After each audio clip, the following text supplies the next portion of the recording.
Pernah kepikiran nggak apa sih yang jadi batas antara sesuatu yang hidup dan yang enggak? Semua makhluk hidup, dari bakteri paling kecil sampai paus biru raksasa, itu kan terdiri dari sel. Dan tiap sel itu punya perbatasan yang super penting yang bikin dia tetap hidup. Coba deh lihat struktur yang keren ini. Di antara semua bagian-bagian yang sibuk di dalamnya, ada satu lapisan tipis banget yang ngebungkus semuanya. Nah, itulah membran plasma. Ini bukan sekedar kantong loh ya, ini adalah perbatasan krusial yang misahin bagian dalam sel dari dunia luar. Pertanyaan ini langsung ngebawa kita ke inti topik kita hari ini. Jawabannya, ya seperti yang mungkin udah Anda duga, adalah sebuah struktur yang luar biasa kompleks dan dinamis, si membran plasma itu sendiri. Oke, mari kita bedah lebih dalam. Ini nih peta perjalanan kita. Kita akan bongkar gimana perbatasan cerdas ini bekerja, terbuat dari apa aja bahannya, gimana cara dia bergerak, dan yang paling penting, gimana dia ngontrol lalu lintas kehidupan. Pertama-tama, kita harus buang jauh-jauh bayangan kalau membran itu kayak dinding bata yang kaku. Anggap aja ini kayak satpam super canggih di pintu gerbang sebuah kota, yang dinamis dan nggak pernah berhenti kerja. Sebelum kita intip bahan pembuatnya, kita perlu paham dulu kenapa membran ini penting banget. Dia ini bukan cuman penjaga, dia itu manajer, kurir, sekaligus insinyur. Dia yang bikin sel bisa gerak, tumbuh, dan ngobrol sama sel lain. Bahkan, kemampuannya buat pecah terus nyatu lagi itu adalah kunci dari banyak proses kehidupan. Keren banget. Baik, sekarang saatnya kita zoom in. Kita bakal lihat cetak birunya, bahan-bahan apa aja yang dipakai buat ngebangun perbatasan super canggih ini. Anggap aja kita lagi ngintip rancangan arsitektur sebuah bangunan masa depan. Intinya sih resepnya cukup sederhana, lemak, protein, dan sedikit gula. Tapi cara bahan-bahan ini digabungin, itu dia keajaibannya. Nah, lihat deh tabel ini. Resep membrannya ternyata beda-beda banget ya. Selubung mielin yang tugasnya jadi isolator, itu kaya akan lipid, masuk akal kan? Sebaliknya, bakteri superaktif kayak E. coli, membrannya didominasi sama protein.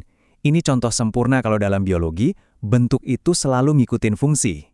Kalau lipid itu kita anggap sebagai temboknya, nah protein ini adalah para pekerjanya. Ada yang jadi pintu, sensor, dan mesin. Diagram ini nunjukin posisi mereka. Ada yang namanya protein integral, dia nancep dalam banget. Terus ada juga protein periferal, yang cuma nempel di permukaan. Perbedaan kuncinya itu ada di seberapa kuat mereka nempel. Gini deh, bayangin protein integral itu kayak paku yang ditancepin dalam ke tembok. Butuh alat berat buat nyabutnya. Sementara itu, protein periferal lebih kayak post-it note.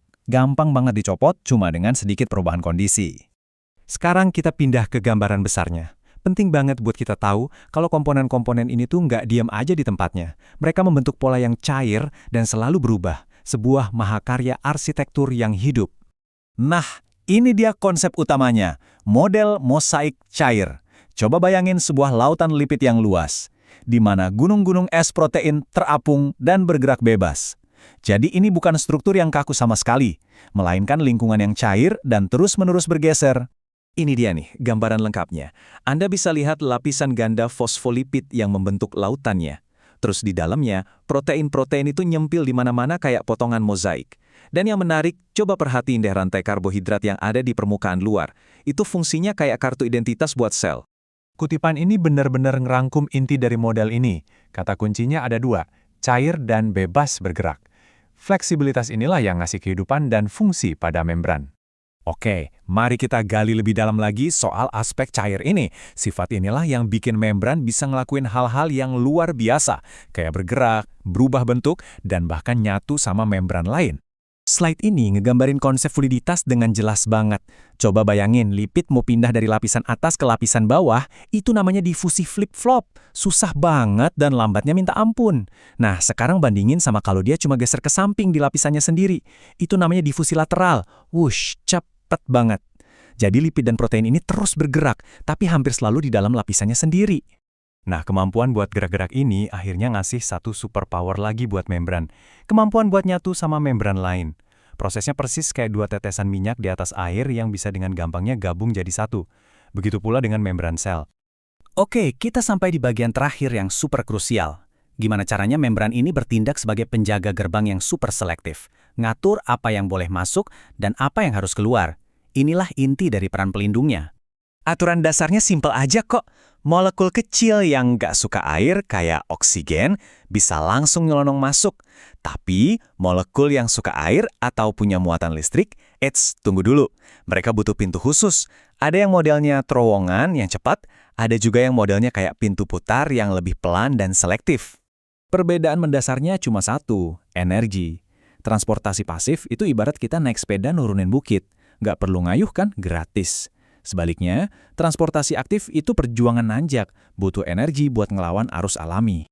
Jadi, intinya begini, semua proses vital ini, dari sel ngeluarin hormon, nolan makanan, sampai pembuahan sel telur, semuanya bergantung sama kemampuan membran buat nyatu dan ngatur lalu lintas.